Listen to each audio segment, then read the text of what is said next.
Hello, everyone. Welcome. I am Gabrielle Fialta. I'm a senior advisor to Mayor de Blasio and director of the Office of Strategic Partnerships. And welcome to the NYC Computer Science Opportunity Fair. It's a real treat for me to be here today with you. When I was upstairs looking around at all the booths, it was just so exciting and so striking to see so many companies, so many New York City homegrown companies that are relying on technology to foster their growth and are all looking for employees just like you. You all are our cutting edge students here in New York, interested, studying, and focused on computer science. And the lucky ones, because unfortunately in our city at this moment, not enough of our young people are studying computer science today. Less than 5% of our students have access to a computer science education. So you are all really on the front lines. And in order to really address the need for computer science in our schools, and to present our young people with the opportunities that technology today can give you, which all these incredible panelists are going to tell you about.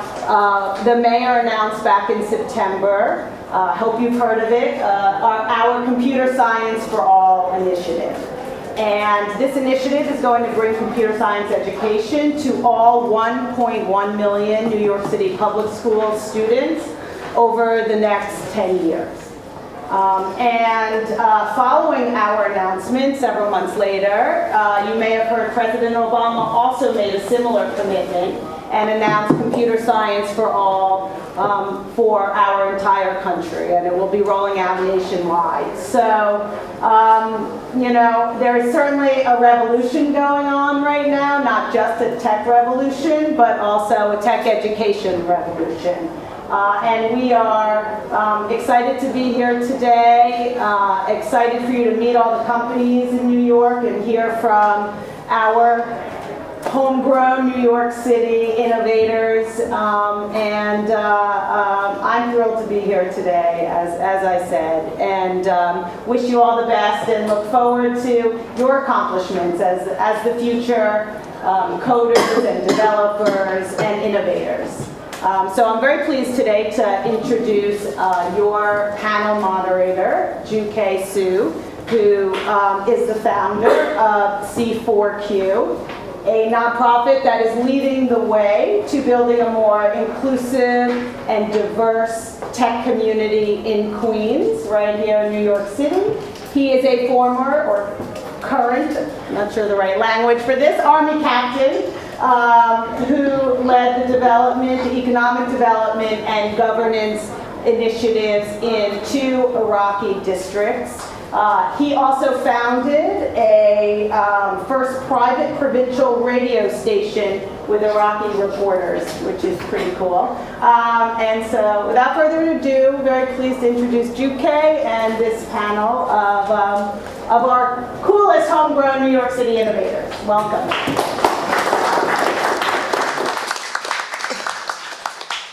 Hi everyone. Thanks so much for that kind introduction. Yeah, I'm really excited to be here today. It's an honor for me to be here as well, and I know all the other panelists today are excited to see and meet all of you.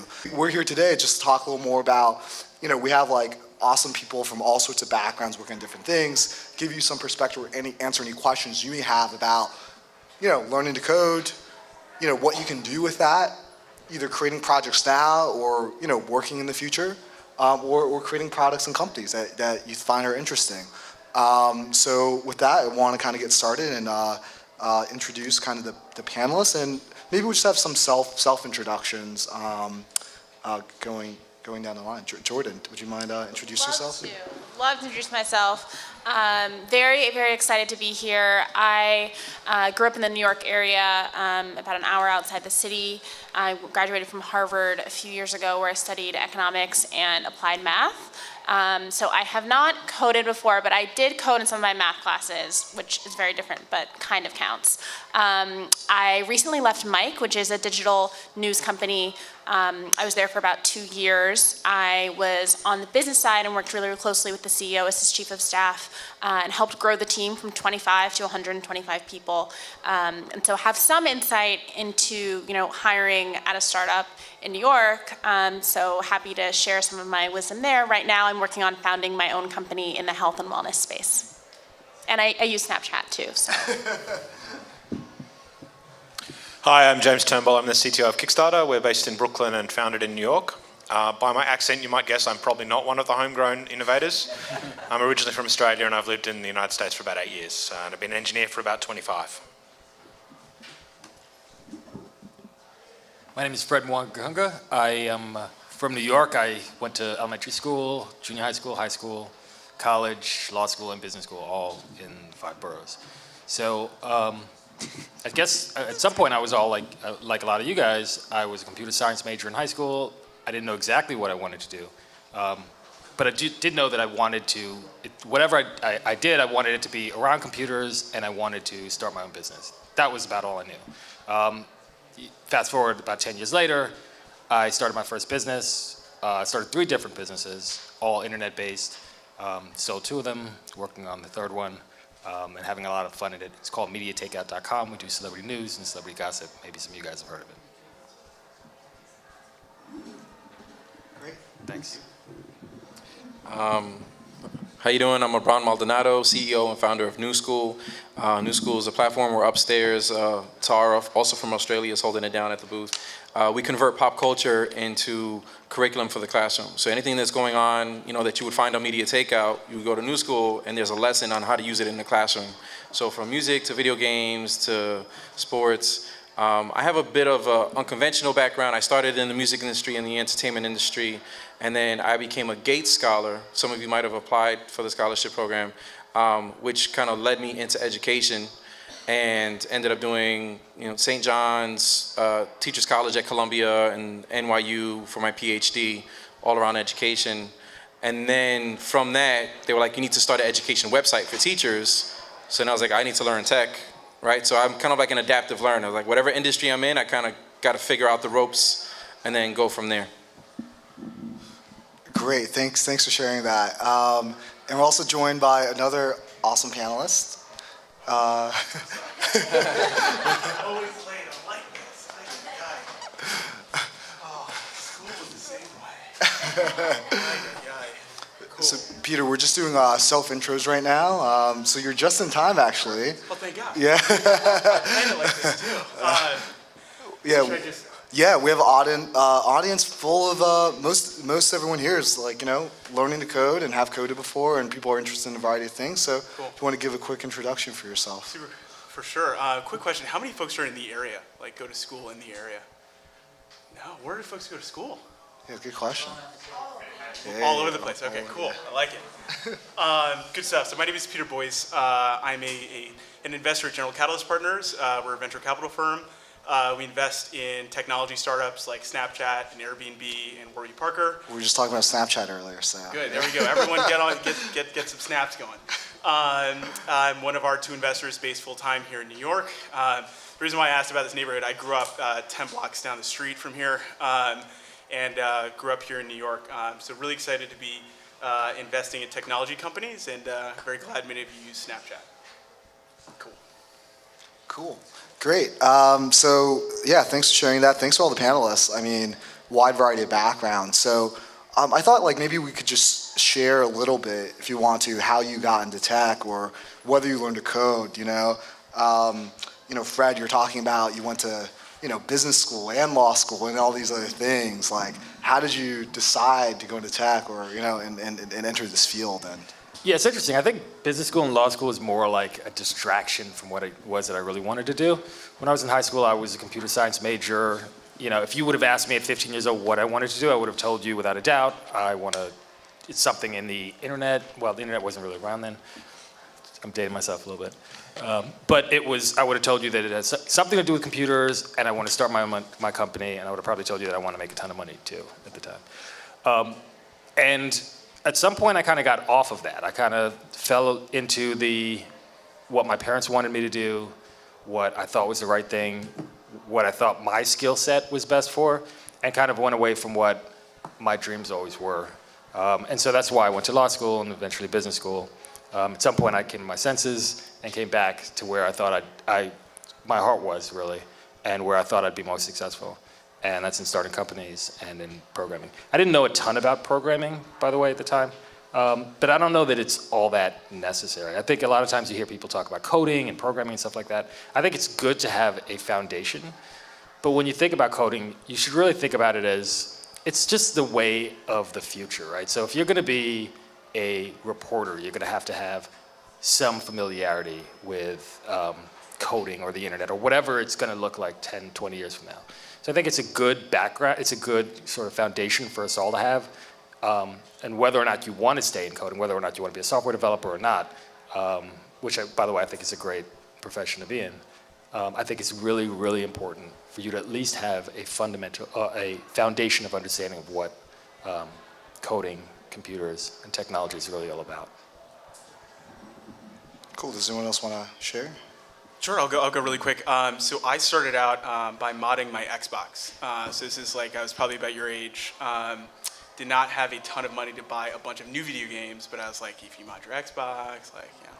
Anyway, but long story short, that kind of like exposed me to, you know, video game programming and kind of all that entailed. I was lucky to take a CS class in high school that kind of like gave me that kind of first exposure to kind of more formal, you know, programming skills. And then I made the decision in school to, you know, I was initially really interested in physics and math, but I realized, you know, if I want to understand all the stuff I was really excited about from a technology perspective, you know, CS was going to be the best way to do that. So I ended up getting a secondary in computer science undergrad. And I think along the way, you know, I guess, you know, kind of entrepreneurship can go hand in hand with a lot of this. You know, I was with a group of friends in high school, and we basically started like a computer consulting business. And so, again, in trying to like figure out how you can like make money and start like a small business, we basically, you know, kind of got a group of friends together and created almost like a geek squad. So it was like, imagine going and helping like install like computers and printers at like your friend's parents' house. And so I kind of did a bunch of that, and then that was some of the earliest exposure I had to, you know, what kind of computer science and what a career in technology might look like.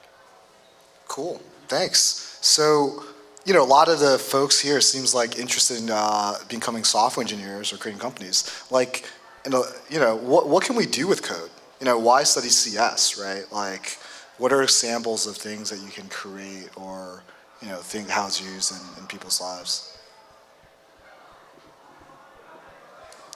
What careers? Yeah, James.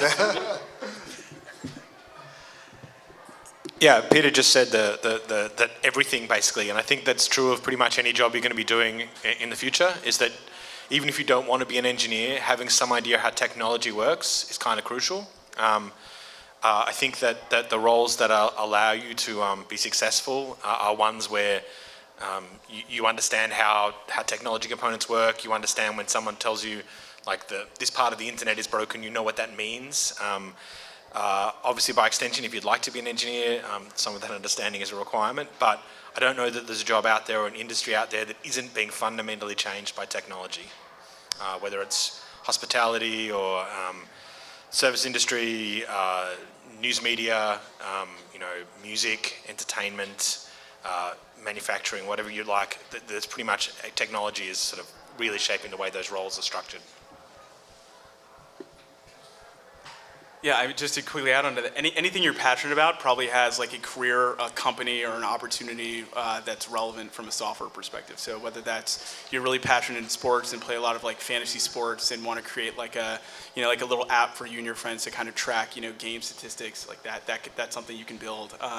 Whether that's video games, yeah, I mean, it's kind of, you know, today more than ever, it's kind of permeating all these different industries, and that kind of gives you an opportunity to just take whatever you're really passionate about and kind of plug that to kind of like the fullest with a background in CS.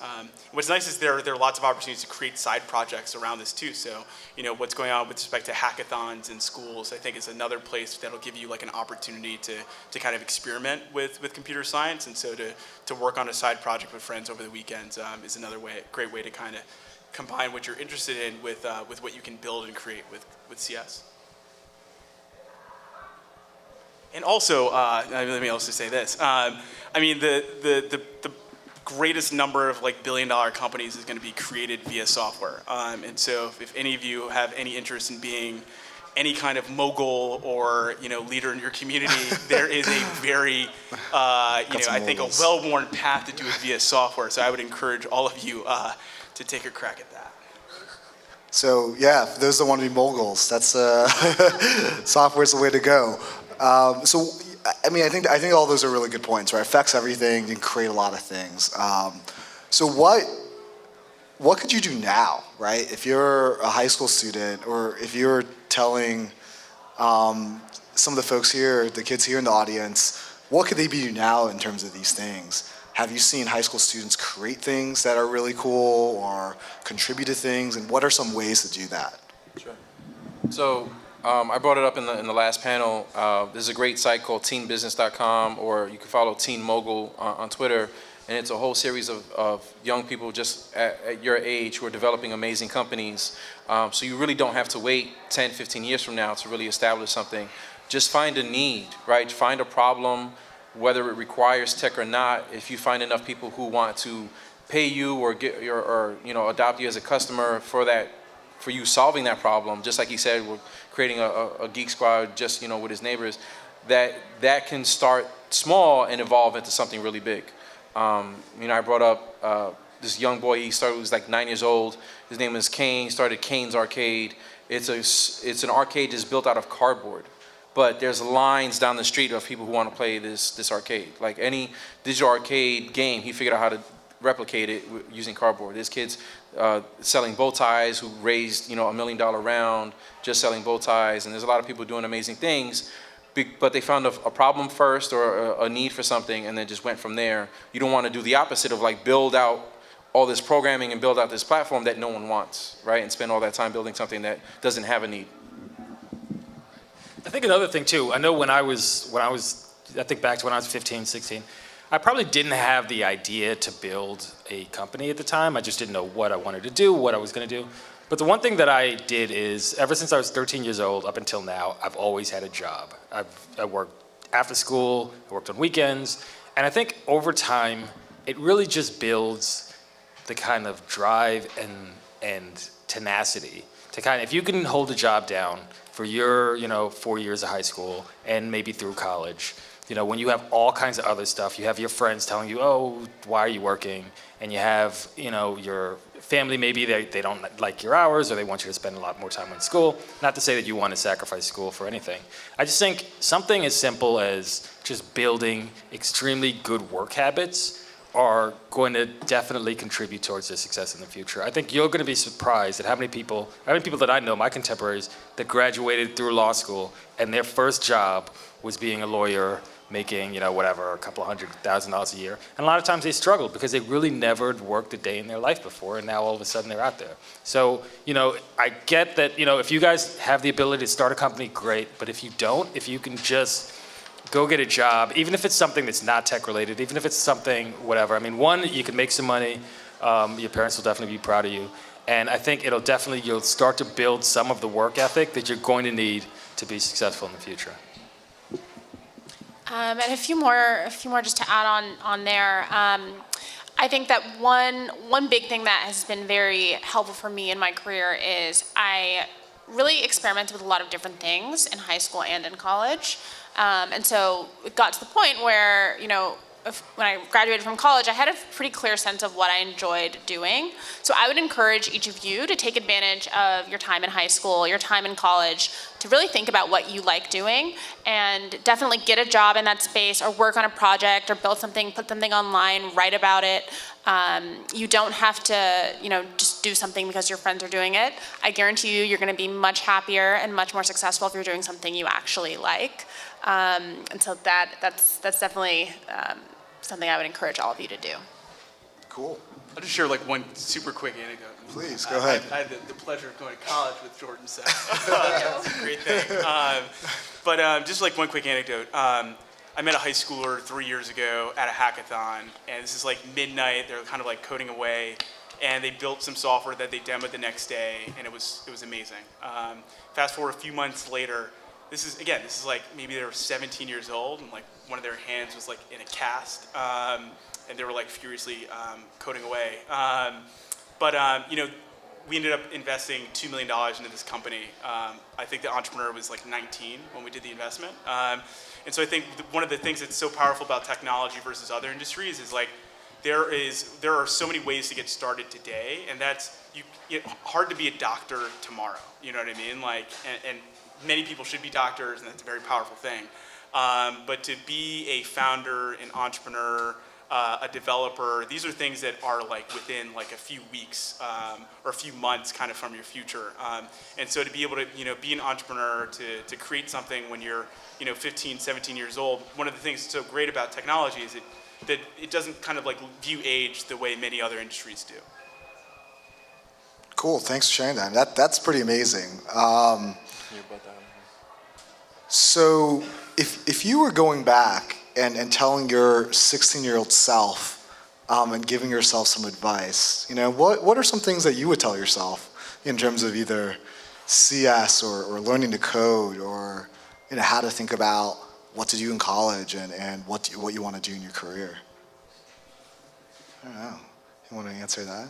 That's a good one. This came up a little earlier, and I was telling kids that you kind of follow what the clique does, right? So if your clique wants to do something and you just sign up for something because they want to do it, you're not really following your passions, right? So if everyone wants to play basketball but you want to code and you give up, your passion for coding because you want to do a sport with somebody or vice versa, like you're not really figuring out what works best for you, right? You're just kind of following the crowd. You might have to be that person in your clique that is the only one coding and everyone else is doing something else, but they might come around to wanting to do what you want to do because you're exposing them to things. And I think when it's becoming more popular, right, coding, but there's still that stigma, like it's the nerd thing to do, it's the geek thing to do. And if you don't find it like socially acceptable, you need to not care about that. You need to figure out like, you need to see long term, like this is what I want to do. And if it's the opposite of what your friends want to do, what your crew want to do, you need to kind of like stick to your guns. That's really good advice. I didn't have a choice. I was geeky and uncool inherently. So CS is kind of how I was lucky to fill my time. If I could tell myself to do one thing, it would be to have started in computer science earlier, because I think the earlier you can start, the better. It's like learning any language in a way. It's like trying to pick up French or Italian when you're like 35 is a very different challenge than if you're 15. Again, this is going to be the kind of like one of the defining languages, so to speak, of the future. And so, to the extent that you can develop fluency today, while your brains are still like totally primed to learn stuff, like my brain right now can process nothing. Like I couldn't start learning computer science today. But when you're your age, this is something that it's very easy to pick up. And I think the points around like the kind of like the coolness factor today, like. It is very tough in the moment to deal with the kind of like the peer influences and all this dynamics, but I can promise you the benefits and the way you'll be able to enjoy the rest of your life afterwards will make it all worth it. I promise you that. And each of you can come and find me 5 years from now and either tell me whether I was right or wrong. But I promise you that the time spent learning today will make it so you have a much more fruitful, much more exciting, wonderful life for you, your friends, and your family if you make the decision today to develop skills like computer science. That's what I wish I told myself. Great. James, do you have a... I wasn't very good at STEM stuff at school, and a lot of people told me that because I wasn't good at maths and science, I shouldn't be an engineer. And I very quickly discovered that those people, I think Jordan said in the last panel, will always be haters. I found that it's really important to find people who encourage you. If someone tells you that you're slow or not good at something, then find someone else who is prepared to invest some time in you. And the other thing too is you don't need to be, you don't need to be someone who's like the lone genius. You don't need to be, Mark Zuckerberg on a hoodie in order to be successful. The people in technology who are truly successful are those people who can get other people to collaborate and work on things. You are building a product. That means groups of people working together on something.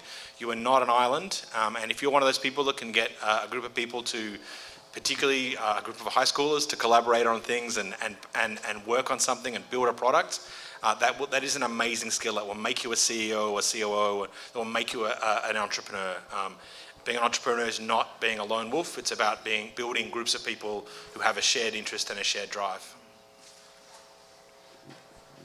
So yeah, as James mentioned, I talked a little bit in the last panel, encouraging people to ignore their haters, because they will always be there. Like even Beyonce has haters, and she is like the queen of the world in my mind. So I think for me, like what I would tell myself, and which I'm still learning, and which I will only continue to learn, is to stay confident in myself and my abilities and my strengths. Oftentimes, people will have preconceived notions of who I am, what I'm capable of, probably where I came from, just based on how I look and because I'm a black woman. But I would just tell myself, like, ignore them. People are always going to be critical. Like, I use it now as fuel for me to just try and work harder and be even more successful. So for each of you, I would just encourage you to, when met with criticism or judgment or biases, don't let that affect who you are, and work now on building up a strong sense of who you are and what you stand for. Advice I'd give myself in high school, I don't know, eat more vegetables maybe? I don't know exactly what I'd say to myself, but I just looking back at some of the mistakes that I made in high school was probably, the biggest mistakes that I made were following others and not following what I thought was the right thing to do. And trust me, I made a ton of mistakes in high school, and hopefully you guys won't follow in those footsteps. But I think, there's a foundation that we all have, and we all kind of know what we want to do, right? You might not know where you want to go at the end, but you have an idea of the direction that you want to take your life in. And I think especially in high school, there's a lot of different influences, there are people, there are situations that could kind of move you off of that. I think the longer that you kind of stay on the right track, and the right track where you want to go, I think that's the better. So just try and stay away from things that are going to knock you off, I guess. Great. So I'll share also, since I asked everyone else well. I think it fits very much into what we're talking about, actually. So I like learned to code relatively young. My dad was a computer scientist. Like that's why my family immigrated to the U.S. And my mom's a social worker, and they both came here for graduate school doing that. And for a long time, and particularly in high school, I actually avoided studying CS because of I want to break out my own, didn't want to be like my dad, these other things. In some ways, everyone's talking about not following your own path and things, but also, keeping an open mind. And, so one of the things I wish I had done was, delve a little deeper and kind of embrace that part of myself. That was something I was always interested in, actually did when I was much younger, but kind of stopped doing because of other things that, I was interested in exploring, but also wanted. I hope there's things that you really believe in and can embrace and kind of continue to pursue. Yeah. All right. So we've been kind of yapping a bunch. I want to see, are there questions that anyone here has that we can answer, either the panel as a whole or individuals here? What kind of coding language do you recommend for us to learn first? Great question. James, yeah. So I think that you should choose something where you can see results fast. I think that pretty much people will say one language is better than another. It's actually not true to some degree, depending on the problem you're trying to solve. They all have the same basic constructs, and so learning the basic constructs and understanding how to make them useful. I spent years as a Ruby and Rails developer. I like it because I can build things really fast. I can prototype things really quickly. There are similar things you can do with languages like Python. I think if you're interested in being a front-end engineer, then JavaScript and the JavaScript frameworks are something you absolutely have to know. Beyond that, I think that we live in a city that's one of the big financial hubs of the world, so Java is a popular language in those places. I don't know that those jobs are awesomely exciting, but you should choose something that's easy to engage with, easy to pick up, and where you can iterate quickly. You're probably not going to learn one language in the life of your career. Most engineers end up, just by the span of their careers, end up working on 4 or 5. So choose something that teaches good basics and learns well, and you can expand on. I would just say 2 things really quick. So one is Harvard's CS50 class is entirely online, and it kind of takes you through a bunch of different languages. All the videos, all the notes, all the kind of like the material needed is like online and freely available. So I would check that out because it starts off with like Scratch, which is like a great way to get involved very early. And then I actually say something that might be a little bit not controversial, but maybe a less kind of thought of answer. I'd play around with like a design tool like Sketch, just because you can pick it up like you could like a PowerPoint or like a Microsoft Word, and if you play around with it enough, you start developing some of the skills that you might employ then as kind of like a front-end developer, and it's easy to get started. So I'd check that out, just because going back to, if I could have given myself something, in high school, I would have just handed myself Sketch and been like, treat this like Microsoft Paint or something and get really good at this. So I'd check out those 2 things. Other questions? Sorry, go.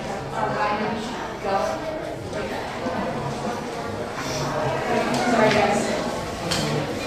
It's okay. Cool. Something we said? Yeah, something we said is we should go. Oh no, nice. No. Well, I hope you guys had a good time. School? Is it school thing? Bye, thank you.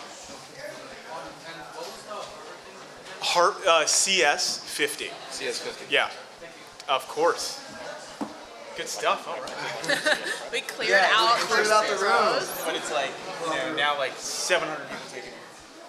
Yeah. Right? And so it's like, it's insane. It started out as like, 30 people, and so. Wow. So All right, we sell some books. yeah, we saw some hugs. So now you guys just get extra love, and we get some extra love too. So let's hear some questions, thoughts.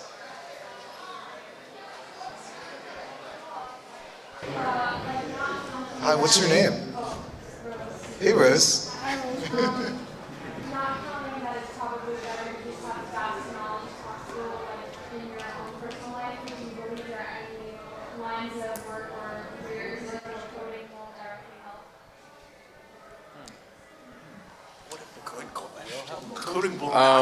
Won't directly help. I would say, and this is even changing, I would say people industries, where you're working with people, right? Social work, dealing with emotions, dealing with people who are dealing with trauma in their lives. But not even that, because I know a guy who's, I'm switching it up, right? I know a lot of people who are coming out of the NYU program, Digital Media Design and Learning, right? Doing a lot of amazing stuff there. And one was simulations for emotions, right? So it started with Cognito's like military one. So you were like a lot of soldiers coming home dealing with PTSD. You would have conversations with a virtual avatar of a soldier to test out conversation points first before you did it on the actual person coming home.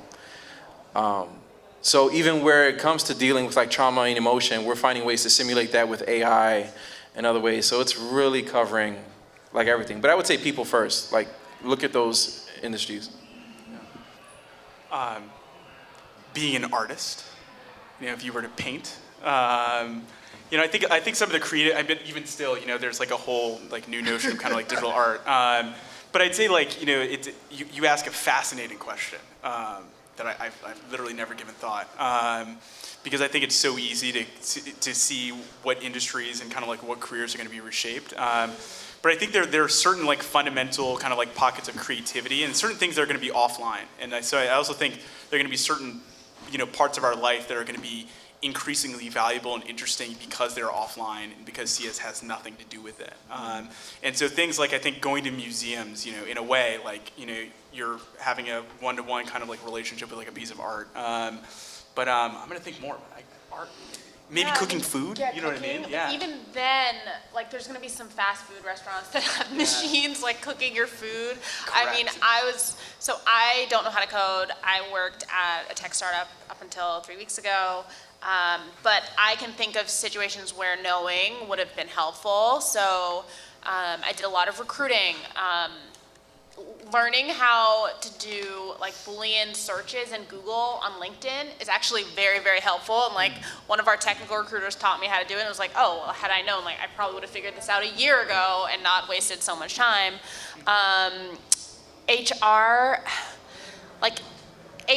people, I think, will probably remain non-technical for a while because so much of it is dealing with personalities. That being said, like the best HR products and services out there are tech products, and they're only getting better. So yeah, I'd say cooking is definitely one of them. Yeah, that's a good one. Yeah. Great question though. Yeah. That is We're educators. There's certain aspects of education. Obviously, there's a lot of learning information that's being automated, but early childhood, right? Like just giving that spark to young people, young kids, babies, having that bond with a teacher or a caretaker, working with young children. There's only so much that they're going to be able to get from a tablet, right? Like there's a lot of life experiences that they're going to get from other kids, being in those social environments, from friends, There's only so much you can automate friendship. Yeah, that was a great question. Great. Some other questions, and welcome new friends. Yeah. Hello. So right now we're just asking if you have questions about CS or opportunities or careers. This is your time to ask the panel. So newcomers, you're welcome to ask anything you like as well. Any more questions? Do you guys have a question over there? No? No one? I have a question on behalf of the students to Peter. So if they have an idea, they build something, a prototype, right? How do they get to where Snapchat got to with you guys, right? Like how do they get from a prototype? Yeah, that's it. I don't know how early you guys came in on Snapchat, but like if they have an idea, not early enough, right? That's the answer to that one. If they have an idea, just a prototype, they have their friends using it, how do they get to a point where like everyone is using it, right? Yeah, it's a great question. So I think a lot of it has to do with, number one, just even getting to the point where you have a prototype is something where it's, bringing together friends. I think the point around the fact that, virtually no product is made by just one individual. And so start thinking about who are the other people that can be collaborators with you. So friends that can help you print posters that you can share in school, someone who's an illustrator that can help you, with designs. And so I think early days, definitely be mindful that you're going to need to kind of pull together a team around you. I think the second piece is, this is just more broadly the role of venture capital. How many of you have heard of venture capital? Exactly. You ever seen Shark Tank or? Yeah. How many of you have seen Shark Tank? Okay, so that is venture capital. So that's perfect. I'm so glad Shark Tank exists. I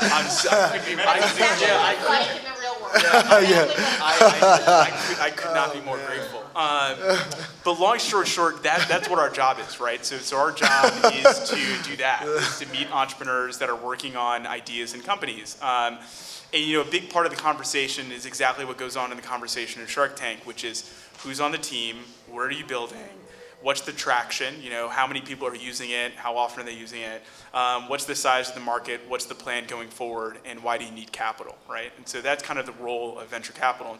And that is, how many companies find ways to kind of accelerate and grow, right? Because you'll want to hire people, you'll want to pay for advertising, you'll want to move into an office space, you'll want to do all these things that will oftentimes require more capital than you have access to. And that's where it's like up to folks like us, whether it be VCs, whether it be accelerator programs like Techstars and Y Combinator, or other initiatives here in New York that will help kind of enable you to kind of formalize your companies and grow them so that you can scale and grow and become as big a phenomenon as a Snapchat? Quick VC 101. Yeah, great question. Yeah. God, for sure. I have a question for Peter. Oh no. So This is aside terrible. from someone having a good idea, what qualities make up a person that you want to invest in? Yeah. I think a lot of it has to do with perseverance. So I think one of the things that I end up always kind of looking out for is like feeling like someone is going to work on their idea or their company with or without my help, with or without our help. And that is kind of like a fearlessness and a kind of a dedication and a passion that not everyone brings to their company and brings to their product. But I think it comes through in presentations and it comes through when someone is describing something to you. I think the second piece is the ability to be a magnet for other really smart people. And these could be advisors or people on your team or early investors. But really great individuals, really great founders are often able just to pull together really interesting people. So, if you're working on an idea in this room right now, right? So side project that you've been building with some friends, and if you reach out to Jordan or Jukay to be an advisor to your company, and then 6 months later we had a conversation and it became clear that you had like the, kind of like the motivation and the dedication to reach out and get an advisor at an event like this, like that's something that your peers or other folks might not have the conviction to do. So looking out for things like that. I think another thing that you want is to kind of go for something that you're passionate about. I think a lot of times if you're going to start a company, there's going to be ups and downs, there are going to be incredibly long hours and difficult times. And the entrepreneurs that I think are most successful are the ones that actually are passionate about what it is that they do. That's the kind of stuff that's going to give you the kind of the strength to get through those tough times. That's going to give you the motivation when everything looks like it's all falling apart. What's going to keep you going? And so I think if you are going to start a company, if you are going to start a business, I think you probably want to start something that you feel passionate about in some kind of way. The other thing I hear a lot is people say, well, how do I get an idea? Like, I have no idea. Like, everyone has app ideas. And I'm like, well, think about a problem that is local to you. I was talking to someone at a hackathon the other day who built an iPhone app for their school's classroom scheduling system. You can sort of first in, first served on certain classes. He built an app that allowed people to sort of jump into the front of the queue, and he charged people $5 a pop to do it. I only use it once a semester, but I think he made like $5,000 doing it. Like he was like, this is a problem. Everyone complains about they don't get the class they want. So I built an app that lets them do it. And I don't think the school was thrilled, but think about a local problem that happens in your environment, or something that you think, I know there is a customer base for this. I know there's a group of people who will care about this and who will buy it from me or use it or develop something there. Because the key thing is coming up with an idea that actually is useful. So for me, it was an interesting situation. So the need pushed me into tech. So I trained teachers on how to engage students, how to make classrooms more fun, right? So trained a lot of your teachers who are at your schools. I was studying this at NYU. And then teachers would leave the workshop and be like, all right, this is great. Do you have something I can use in my classroom, right? Can you give me a video game lesson I can use in my math class? Or can you give me a hip hop lesson I can use in my language arts class? And just email me some lessons. I'm like, all right, I'm not going to email everyone lessons. I'm going to make a platform with all of this built into it. So I was responding to teacher demand, right? And then once I made version 1, they were like, all right, this is great. Now we want students to sign up for the accounts and have stuff for the students and have a student account and teacher accounts. All right, now this is version 2, right? So now this is what version 2 looks like. And now we're working on version 3, which is going to be more personalized and learning your interest and recommendation engine, all this stuff. So as we give it to users, they let us know what they want, and then we add more. It has to be like an iteration, like an iterative process when you're building. So, we've been talking a lot about companies and creating and being entrepreneurs. Should everyone be an entrepreneur? Like, is there, I have my own perspective, but also like, in talking about what someone would look for in an entrepreneur, but what about for an engineer? Can everyone be a coder? Should everyone do that? Or, how should everyone think about, what they need to learn or how to navigate between those things? I think, should everyone be an entrepreneur? Probably not, right? But I hesitate to say that because who knows? So who's to determine who's the entrepreneur and who's not? I know, when I was growing up, if you would have asked, 90 people in my neighborhood who's going to be the entrepreneur in the family, none of them would have said me, right? So I hesitate saying that because, there were so many people in my life that were like, I guess haters, that were like, he's not going to do this, and he's not going to be this person. For a number of, and a lot of times it looked like they were right? Like if you looked at me and where my life was when I was, 14, 15 years old, you might have said, yeah, this guy is really not going to go far, and he's not going to go on to start 3 companies and, do all this other stuff. But, that wasn't the case. I knew it wasn't the case. My mom knew it wasn't the case, and probably a couple of people around me knew that. So I think it's important that, especially this at this point in your life, you guys are so young right now. You might not even know how far and how great you can be. So I think at this stage, you should just kind of figure out or try and figure out what it is that you like, what it is that you want to do, and follow it and take it as far as you can take it. And don't listen to the people that tell you that you can't do it. At this stage in the game, you don't know. I mean, a lot of times you look around and you say, well, this is a guy that's going to be the most successful in my class, and this is the woman that's going to be the most successful. And it's just not true. I mean, I've gone back to my high school reunions, and I look around, and it's not the people that you think, It's not the person that's getting all A's or getting, 95s or anything. That's not necessarily going to be the most successful person in your class. So I think it's important for you to recognize that. And I think at the time I didn't really realize it, right? Because, you go over there and then the teachers and the school might have this is the person that's doing so well, and this person isn't, and this person's gonna, graduate and go on to this school. Life is long, and, the people that I find that do the best are the people that are able to deal with the adversity that life brings. And those that deal effectively and well with it are the ones I think that end up being the most successful. And it's not necessarily the person that's the smartest, it's not necessarily the person that's whatever, it's people that work hard and people that are able to deal with adversity. So if you work towards getting those 2 things, believe in yourself and follow whatever it is that you want to do, I think you're going to be very successful.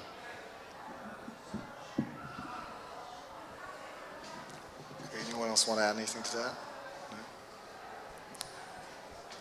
Really, really fast. I would say definitely not everyone needs to be an entrepreneur. Not everyone needs to be an engineer. I think you should think about coding, though, as a language for which you'd like some fluency, but then use that as a stepping stone to figure out what how to translate your passions into what you're going to do, because the future is going to need investors and doctors and engineers and all these things. And so I would just try to develop the fluency.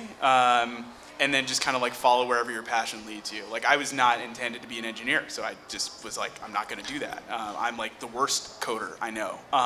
So why don't I not spend time doing that? And why don't I find the best engineers I know, and why don't I do what I do know best, which is how to find them and to help them and to give them millions of dollars. So. That's great. Thank you both for sharing. So what are some examples of those things that you can do? Let's say you have some understanding of coding and you want to work in tech. We talked about being an engineer, being an entrepreneur, being an investor. Are there other what are the other roles, right, you can play in this industry and this growth in the future? Chat about that. So I am one of those people playing one of those other types of roles. So at Mike is a digital news company, reaches about 30 million people a month. The team is about 125 people. And we produce all of our content in-house. So at a news company, you need writers, you need editors, you need social media coordinators, you need someone on Snapchat all day. So there is a job for Snapchat at many media companies. So there's content producers more generally. And more businesses in different industries are actually beginning to produce content as a form of marketing. You can work in marketing. You can work on the product management side, which is close to engineering and development, but you might not necessarily know how to code, and you can be a product manager. Sales, so sales is a huge part of our business. About a fifth of our staff was on the sales team, and then the operations, HR, recruiting. So every company it varies depending on the size of the company. It does have people who work in human resources, work in recruiting, think about retaining and growing talent. And so, I would encourage you as you think about, what you want to do both in college and then after college. It was very, very exciting to be at a growing tech company. We grew 5x in terms of the staff in 2 years, which is pretty incredible. It's an incredible experience. So much positive energy. I learned so much. The pace is just a lot faster. So you can definitely work as a non-technical person at a tech company and still get to experience some of that growth and that energy.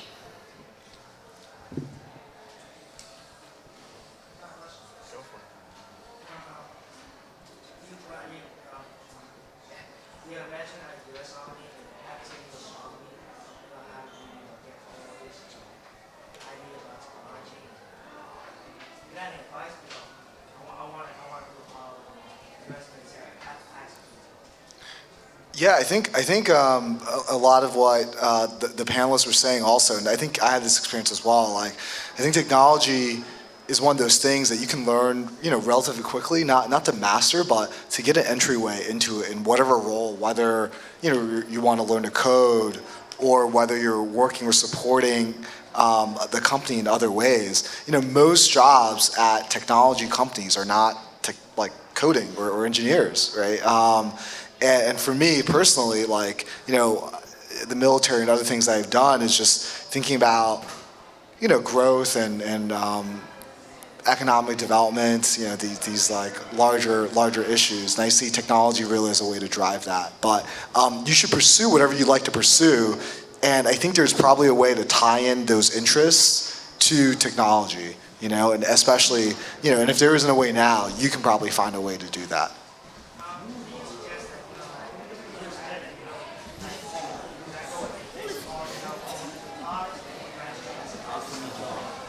I think those are both good options. We can talk separately about this we just want to wrap the panel, but I'll talk to you separately about it. Well, thanks, thanks everyone. Thank all the panelists for. Bye.